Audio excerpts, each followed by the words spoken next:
Hi everyone, welcome back. We're here with Dr. Jordan Tishler. We're talking about cannabis dosing, and there was some controversy from your talk here, so let's dig into it a little bit. Excellent. Explain a little bit more about why topicals you think are ineffective, because I think that that can be a shocking statement. I know it was for me. Give a little more context here. Okay. So the first thing I would say is if you're using a topical and you're feeling like you're getting relief from it, I'm not the guy who's going to tell you to stop. That's not my point. My point is that when somebody comes to me with some sort of an illness and they're asking me, how do I recommend that they treat themselves for this, then a topical is not going to be on my list. And this revolves really around a couple of factors. The first is that, we have studies on the ability of cannabinoids and other medications to penetrate the skin. And we know that the skin's job is to keep things out, and it's very effective. And in the conventional pharmaceutical world, those preparations that do penetrate the skin, in general, use complexing agents, detergents, to accomplish that in a way that cannabis products don't. And I think that most cannabis oriented folks would probably reject as a medicine because they're sufficiently pharmaceutical and harsh and that sort of thing, and come with side effects that that you wouldn't want. And then there's a very, very strong placebo effect, and I think that has some validity to it. So this kind of gets back to sort of my point that I wouldn't necessarily advise someone to stop using this if it's effective for them. But when we start to look at whether medicines are effective, there's just not hardcore science to suggest that these are. The fact that if you rub a cannabis cream on your knee and your knee feels better, we don't know that that's the cannabis. And in fact, when you do things like then measure the cannabinoid level in the fluid in the knee, where you would expect if there were something going on, that's where you would find some, you don't find it, right? So you kind of have to back up and say, look, if you're getting relief, there are many reasons you may be getting relief, but it doesn't appear that the cannabinoids are part of that picture. Yeah. And I think it's one of those things, this is an area there's not enough science around, certainly. I'll share my own personal belief here, which is all it is that I've seen some really incredible people get relief from what seems to be cannabis topicals, and who knows, I guess you could say in this particular context why that is, but I know I will keep recommending people give it a try. Well, the other thing is that I don't necessarily have a problem with people giving it a try, right, as long as they go into it with their eyes open. Mm-hmm. And, at least in my neck of the woods, a little tub of cannabis cream is $70. A lot of my patients are not terribly well off. So I think in my role as their caregiver, that it's important for me to sort of balance their, the checkbook aspect of things. So for me to say, yes, go spend $70 on this thing that I don't have evidence or experience to say works, isn't in their best interest. And on the other hand, if they decide they want to go spend that $70 and they come back and say, hey, Dr. T, my, knee feels much better, I'm going to just cheer, because I ultimately am moved by what they feel, what makes them feel better. Yeah. But that's not necessarily science. Yeah, great. How does someone know if they've achieved the minimum viable dose? I think the answer to that is if you start from this very low starting point, you've gotten there when you're starting to feel the effect of the cannabis. So if you're starting with 2 puffs and you turn on your vape, you take a puff and then you take another puff, and then you turn off your vape and you sit back and sort of wait the 10 to 15 minutes. If you start to feel kind of a little buzzed, then you've gotten to that point, and that's where I would stop. And then we have to follow the outcome over the next few weeks. And so if we're treating depression or something like that, we say, like, okay, you've established that you're having some psychogenic effect at 2 puffs. We're going to keep doing that. And in a few weeks, we're going to sort of say, all right, where are you? How is the depression progressing or not progressing? And go from there. So, oftentimes there's this confusing dialogue between cannabis as medicine versus cannabis as a recreational thing versus, even you just said it, get a little buzzed. And so how do you think about the psychoactivity of cannabis in a way that makes it useful as a medicine? Well, I think that there are a couple of answers to that. One is illustrated by a colleague of mine who, upon learning that I was doing this, said to me, why does it have to get you high? Couldn't we just have cannabis? I mean, cannabis is probably a great medicine, but couldn't we make it so it doesn't get you high? And I said, well, look, so many conventional medications are very effective and they make you feel like crap, right? I mean, whether we're talking about taking an opiate or even an antibiotic, right? I mean, sometimes the antibiotics make you feel so lousy that you wonder whether it was worth taking it versus just suffering through whatever you're infected with. So what's wrong with a medicine that comes with some euphoria instead of dysphoria?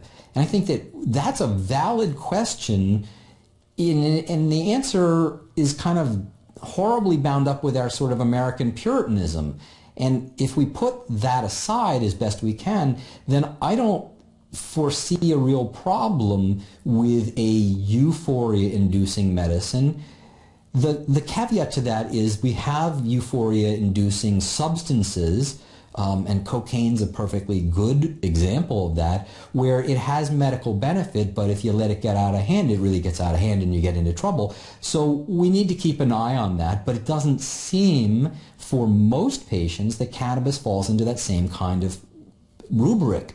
So, as with all medicines, we really need to be very cautious and careful and respectful of it, but we also then don't need to throw it out just because we have this sort of puritanical weirdness. And then I think that getting sort of at the heart of your question, we need to understand cannabis use in the context of the user's needs. So that, if somebody is looking to have a good time on a Friday night, that's not a medical use. It's not an inappropriate use. It's just a different context and with a different set of goals. And at the same time, we have somebody who really just wants to feel like themselves again. That they have an illness that has made them not be their best self. And if we can help them regain that sort of thing, then the intoxication is really a side effect. And we need to manage that side effect. And if the side effect is sort of a pleasant one, okay, but again, it's sort of the side effect. And we're really focused on the main effect, which is getting them back to a state of health and happiness. Mm-hmm. Do people need to actually kind of have that high feeling, though, to get the benefits from cannabis? I don't think I know that in a definitive way. I think that the answer is probably yes, because the medicines in it, particularly the THC, are in fact what's treating you. Not that the THC is the sole actor, but it is an important actor. And so the idea of let's take cannabis and pluck out the psychoactive and we're left with something that works but doesn't get you high, I think the point is that it's not necessarily causing the benefit, but it is part of the process of achieving that benefit. And how often do you recommend or find CBD-rich tinctures, flowers in your practice? In Massachusetts, our access to CBD-rich products is somewhat limited, but not non-existent. And I must say that in those cases where I have tried to use it therapeutically, it's been a pretty close to dismal failure.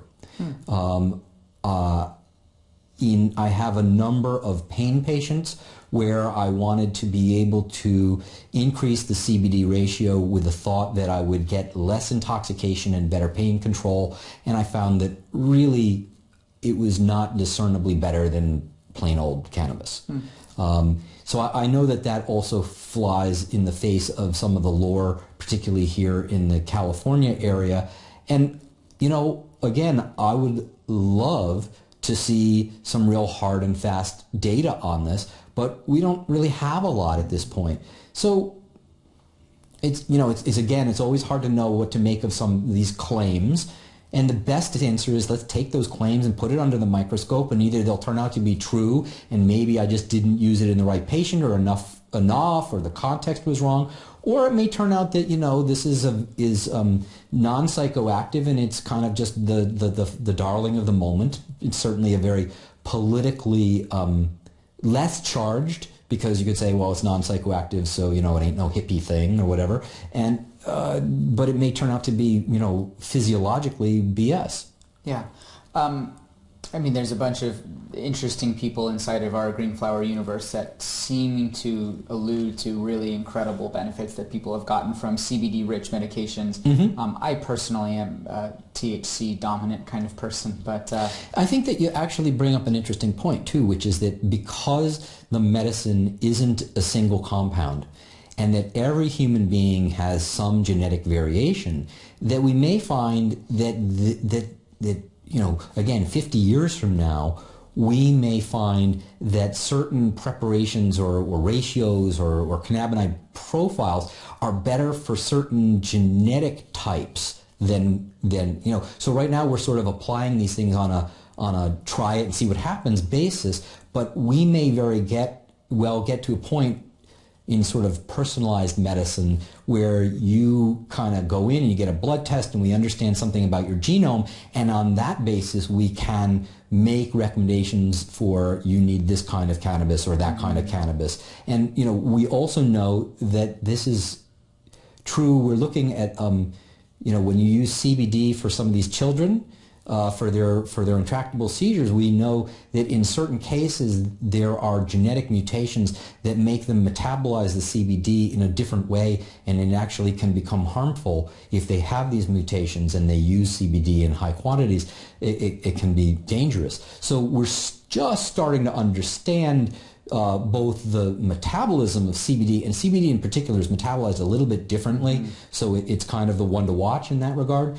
But you know, when we're starting to get that broken down to genetic mutations that we can test for, now we're starting to talk about stuff that may actually be useful and something we can really hang our hat on. But I think we're 10 years from that. Yeah. So there was a big flare-up around strains don't matter. So why have you come to that conclusion? Well, I think that my conclusion on that is based on watching the results from my patients. That, first of all, I don't think that we have any, again, scientific data that looks sort of between strains and outcomes in illnesses. So in the absence of that, we sort of have anecdotes. Oh, well, I smoked up, you know, OG Kush and it helped me with my backache. Or we have case series, which are either blinded or unblinded series of patient results aggregated by somebody like myself who, you know, is caring for them and observing them. And, you know, that I think case series wise is stronger than the anecdotal stuff that I mentioned, but it isn't particularly good science either. But it's what we got at the moment. So what I'm finding is that in the patients, by and large, and it's not 100%, but it's a vast majority, they go and they get what they can get, which is oftentimes somewhat limited. And also repeatability is limited, which is to say you go to the dispensary one day and they have one strain, and you go the next day and they don't have that strain anymore. They have something else, so you buy that. And at the end of it, the question is, well, which one was better for your backache? And what my patients say is, yeah, what they say is, I'm much better on cannabis. I just am not finding that, the strawberry cough was better than the blackberry haze. I made that one up, by the way. I see. So are you having an experience of some people, though, trying cannabis and saying, this one made me feel anxious? Or, that's probably the most common negative byproduct of somebody who's unfamiliar with cannabis is it makes me anxious, right? Or stressed or nervous or something like that. And do you ever find then that you say, well, try it this way and it changes? Or is it just dose specific and you're finding that it's just about the amount that they take? I don't doubt that there are differences to the level of this one makes me more jittery than the other one. And so in some ways that's talking more about its side effect profile than its beneficial directness. So fair enough. So that's one thing. But what I have found for most of the patients is that when they come to me and they say, yeah, this made me uncomfortable, it's because they didn't listen to me and they took way more than I recommended. And or that they took what I recommended, but we overshot the mark. Right? I mean, occasionally I have, a patient who is just hypersensitive, and so I start at what I think is a low dose, it's say 5 milligrams, and that's way too high. Right. And so then I turn to the tinctures, as I mentioned, and we start with 1 milligram, and we do this for a few weeks, and then they call me up and they say, or actually they email me and they say, I don't feel anything. Well, I understand. I know that's the goal. Is right now we're just kind of getting used to it, and then we go to 2 milligrams. And I have a small handful of patients where starting them at 5 was a disaster, but going back to 1, now we're up into the sort of 8 to 12 range with them, and they're just sort of coming into getting some benefit, but they're not blasted, whereas they were blasted when we jumped in at 5. So there's this acclimation that allows us to get past that initial problem and into really a therapeutic range. How important is it for people to be patient in this process of finding their dose? Oh, it's extraordinarily important to be patient. The way that you get into difficulty is by jumping the gun.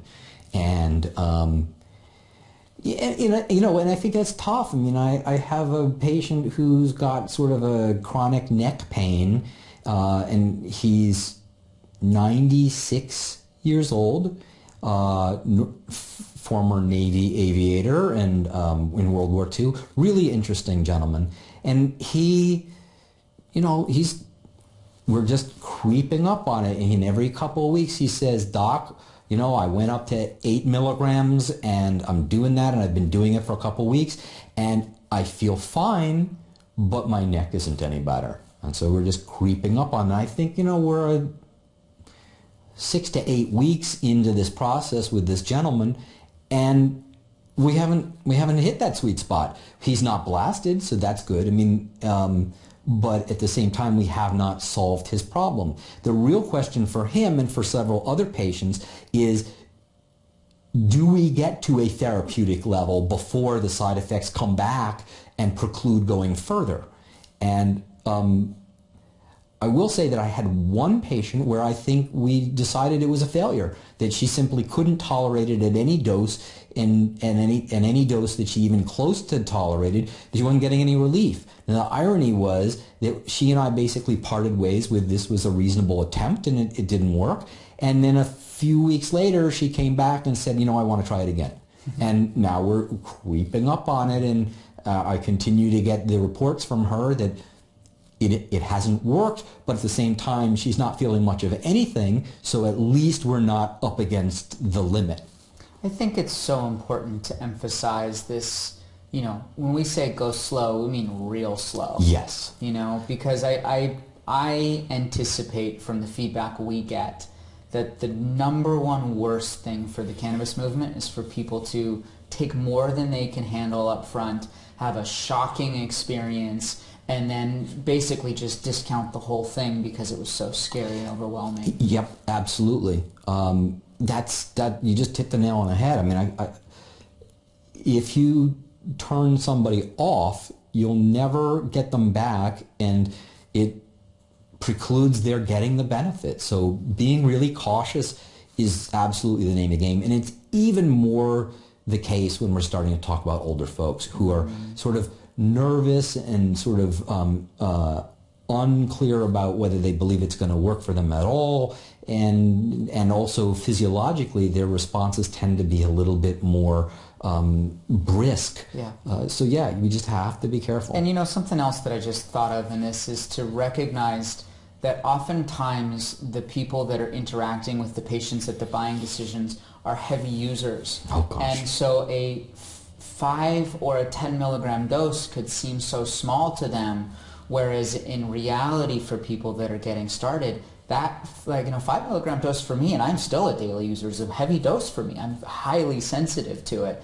And I think it's so important to remember not to recommend dosaging or products based upon your tolerance level, yes, but rather to start people at where their tolerance level is. Absolutely. And I think that in some ways there's this thing in this industry that, we're in the absence of data kind of flying by our own experience. Safe. It's right. all safe and anybody can do it and you just need a big honkin' gram dab and you'll be fine. And I think a lot of that stems from the fact that most of the people who are sort of behind the counter at these places have never sat down with, I hate to say it, but sort of an 80-year-old little old lady who, has never touched this stuff before, and they probably have not sat down with sort of legions of these ladies. And I think that when you do that, and also when you get the feedback of having screwed up, and this is true in medicine in general, you really get a little bit more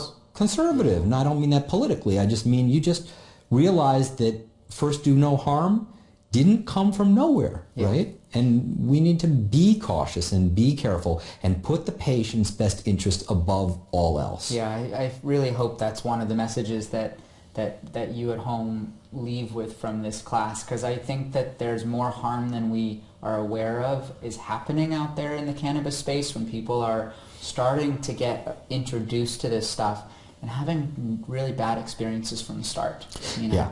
And that's, we just have to avoid that, and that's about knowledge, right. And it's about guiding them carefully. So something else that you said, which I think is so important to address, and I want to hear your perspective on, which is this conversation around lower percentage THC. Because when you go to almost all dispensaries now, at least here in California, it's almost commonplace now for it to all be above 20% and higher. Same in Massachusetts, unfortunately. And so can you explain a little bit or unpack a little bit about why you believe this lower THC content can actually be more beneficial to people? Sure. I think that the first thought is, why do we end up with these strains that are so bred to be higher? And the reason, as I understand it, is that this is what recreational users are looking for. That is to say, the THC in that case is kind of the primary actor, and the primary goal is to have a good time and to see where it leads you. And I think of it as kind of like taking a roller coaster ride. It's fun and it's an experience, and maybe it has some thrills and chills and hopefully no spills, but that's a different mindset from, I want something that's consistent and reliable and makes me feel better. Not a better or worse perspective, just two separate sets of goals. And so patients are looking for something that is reliable and consistent. So there are really two factors when I think about the value of the lower strains. The first is this sort of cannabinoid profile, right? I mean, since we're dealing all of this stuff in terms of percentage, when the percentage of one goes up, then at some point the others go down. And our understanding of the way cannabinoids interact with each other in the human being suggests that there is some proper balance of those cannabinoids. And I think that what that balance is pretty up in the air, actually. And so when I see, a tincture that's a 1-to-1 THC to CBD, my eyebrow goes up a little bit because I'm not aware of any sort of pre-human tinkering strains that had 1-to-1 ratios of those sorts of things. So if we're going to fall back on, well, cannabis has been used medicinally for thousands of years, well, it's not this cannabis that's been used for thousands of years. But nonetheless, I think that we know that there is some sort of ideal ratio, even if we don't know what that is, and probably doesn't look like 30 or 35% THC. So I think that that's one issue. And the second issue is the dosing issue, right? I mean, if your minimum effective dose would be 2 puffs at 15%, well, then at 30%, that's 1 puff. And if you take an extra puff, you're way over the limit. And if you get a kind of half-assed puff, you're not getting, you know what I'm saying? Like, there's just no fine gradation. So if you start with something that's a little bit lower and controlled, then you get to that 2 puffs or the 3 puffs. And you can split those levels and be more precise about it. Whereas when you're at 30%, you know, you're sort of either under or way over, you know? All right, we'll take some questions from the audience. I know those are coming in. My last question to you, though, before we hand these in is, thank you. Whoa. Stacked. Oh, wow. All right. Is what does happen if somebody takes too much? What's your guidance there? So what happens is you're miserable. And depending upon how you took it, depends a little bit on how long you're miserable. So if you inhaled it, the chances are you're going to be miserable for sort of 3 or 4 hours. And if you took it as this whopping gummy bear or a cookie, then you're looking at more like 8 to 12 hours worth of some level of misery. My best advice under those circumstances is make sure, if you haven't already, you get yourself into a safe and comfortable environment. So, you know, your bedroom's a pretty good place. I have to say that sometimes you sit on your bed and you say, look, this is my island, right? Nothing can touch me. I'm on my island. It sets some 4 walls, essentially, and it reassures you. And then the other thing that I think is really helpful is if you have a loved one around, having them come and just sit with you, maybe hold your hand. A little bit of tactile communication is extraordinarily grounding. And then you just kind of chill out and relax and try to go to sleep. Because the best thing about sleep, first of all, cannabis is wonderful for facilitating sleep, as we've talked about. But the other thing is you're not going to feel the misery while you're asleep. And the next morning you can reassure yourself that the next morning you're going to be fine. And that's what happens. Yeah. And drink a lot of water. Drink a lot of water, yeah. We have a lot of questions from people that have been that have submitted in or asking about specific conditions. So okay. Let's see if we can kind of rip through some of these and see what your thoughts are. So sure. Dose for Crohn's disease. I'm going to sound like a broken record here. Okay. 2 to 4 puffs at bedtime. That's the starting point.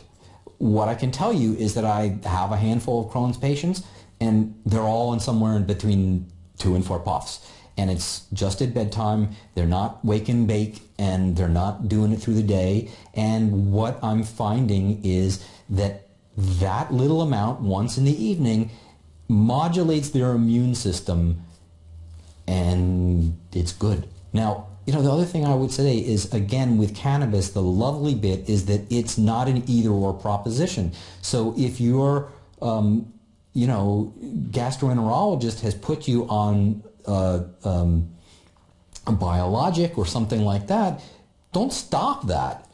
Add the cannabis, great. But, you know, let's be rational and use all of the tools at our disposal. And that seems to lead to the best possible outcome. I'm inferring a little, but based on your presentation, it seems like you don't often recommend daytime cannabis use. Well, not if I can avoid it, because in fact the intoxication phase tends to get in the way of people doing what they need to do, or at least patients feel that way. I mean, I think that many of the cannabis enthusiasts that I know would argue, oh, you just have to get used to it and you're fine, whatever. You know, that may be true for the enthusiast, that it also may be true that those enthusiasts are willing to get themselves to that level of tolerance, if you will. But again, for some of my patients who are really approaching this not from an enthusiast point of view, but really from a, you know, I just want to be better, they're saying things like, give me the weed that doesn't get me high, doc. And I have to explain to them that that's not available. So we have to manage the side effects. So how do we do that? Well, we try to dose it around their life. So, if they need to go and run carpool, then saying, we're going to get you using your cannabis inhaler at noontime right before carpool, that's not safe. They're going to be worried about it. They're not going to be a safe driver. This is just not responsible.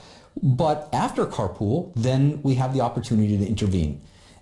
That kind of thinking is really important, because otherwise we're doing sort of cookbook stuff and we're not thinking about the entirety of that person and their life. I mean, why do you want to feel better? You want to feel better because you want to be able to participate in life. Well, if we just end up making, your Crohn's disease feel better, but you're so zonked out that you can't do the things you need to do to be a responsible part of your family, what have we accomplished? Yeah. Cannabis for irritable bowel syndrome. Irritable bowel syndrome is an interesting one, because right at the moment, for the last 10 to 15 years, we have thought about IBS as a functional disease, which is a way of saying, the patient feels lousy and has a bunch of symptoms, but we can't actually find anything clearly wrong. And there's nothing about that should be or is intended to be sort of invalidating. It just means that we haven't found a specific thing that we can address with a specific treatment. Right now, we are in a transition where we're starting to find things that are actually wrong, because we're approaching this in a bit different way. And it does appear also to be immune mediated, but it's a more subtle immune process and is interacting, we think, with the gut microflora, what we call the microbiome, in ways that, this is cutting edge stuff. So it's hard to know what this really means. What I can tell you from clinical experience is that patients who come in with IBS seem to do just as well on a similar regimen as the people who come in with, what we call inflammatory bowel disease, which is Crohn's and ulcerative colitis, where we really have a better handle on sort of the pathophysiology. Whether that's because the IBS is in fact functional, which means essentially that we are treating a manifestation of some sort of a psychological condition, or there's a pathophysiology that we're just starting to understand and maybe that's more relevant, I don't know. And I'm not entirely sure in the sort of most immediate sense that I care if the patient is doing well in a demonstrable fashion. Mm-hmm. So basically this person is asking, I'm taking cannabis for my pain, but it's not working, right? So in so many words. For her or his IBS? No, this is different. The different question. Yeah, it's actually fibromyalgia, basically. Okay. So, and I'm thinking about your story earlier about, it's still not working quite yet for this person's. So how do you suggest they proceed if they've been trying it and it's not working for pain? Okay. That's a great question. It's a little complicated by not knowing the details. Mm-hmm. I think, the first thing I would ask is, are you inhaling it? Are you taking it orally? What is the dose? What is the frequency or the timing of that sort of thing? Fibro can be very difficult to treat. So I would start with, the low dose at bedtime kind of thing. But if that's not working, then I think we have to slowly escalate. Where that lands us is kind of up in the air, and how often is up in the air, and I think that those also have to be addressed in this sort of social context, right? Again, if this is somebody who is, studying, something in grad school, we may not be doing them a tremendous favor by having them intoxicated, because we know that encoding of memory can be impaired by that. On the other hand, if they are studying this stuff and they're so incapacitated by their illness that they're actually better off on the cannabis, that's something we just have to evaluate. Mm-hmm. So one of the things that I don't hear you say, but many of our others have talked about, is when you start getting into dosages of 25 milligrams or 50 milligrams or 100 milligrams, and it doesn't seem like any of the people you're treating even come close to those levels. I would say that I have a fairly small handful of folks who are in that sort of 25 to 40 milligram range.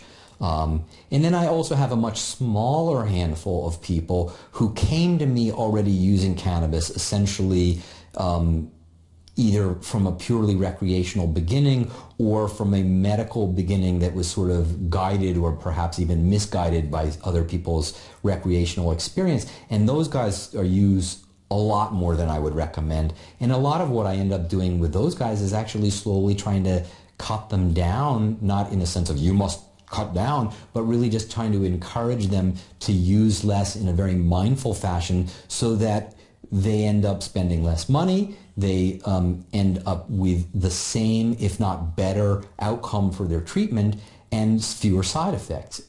What I have in that group of folks is some of them have cut down and thanked me for the help. And then others of them are just kind of puttering along and it doesn't seem to be harming them very much. And so we just kind of leave that as it is. Yeah. Yeah. Yeah. A lot of these questions I'm realizing, probably be better for you to address privately. So they should. And I'm very happy to do that. Right. So people should reach out to you at InhaleMD. Right. Doc at InhaleMD.com. So let me just ask a few final questions, and since we're already running kind of long here. If you were going to leave people with some closing thoughts today around finding their ideal dose, depending on whatever it is that they're dealing with, what would be the summary of the point that you want them to most understand? Start slow, start low, hydrate. And I think there's a lot of value. I mean, this is going to sound self-serving, but it's not intended to be. Find somebody who knows what they're doing, preferably somebody who knows medicine, a doc or a nurse or somebody, and get that kind of counsel and supervision so that you're not going it alone and that somebody is looking after you. I mean, that's the whole point, is to have somebody who knows what they're doing, who's interested in your outcome.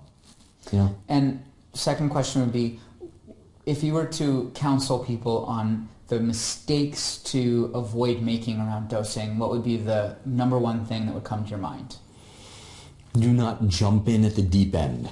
I mean, it's really the other side of the same coin, which is that there are a lot of folks out there with the best of intentions, but just sort of a limited scope of experience and knowledge, who are going to say, yeah, all you need is a dab.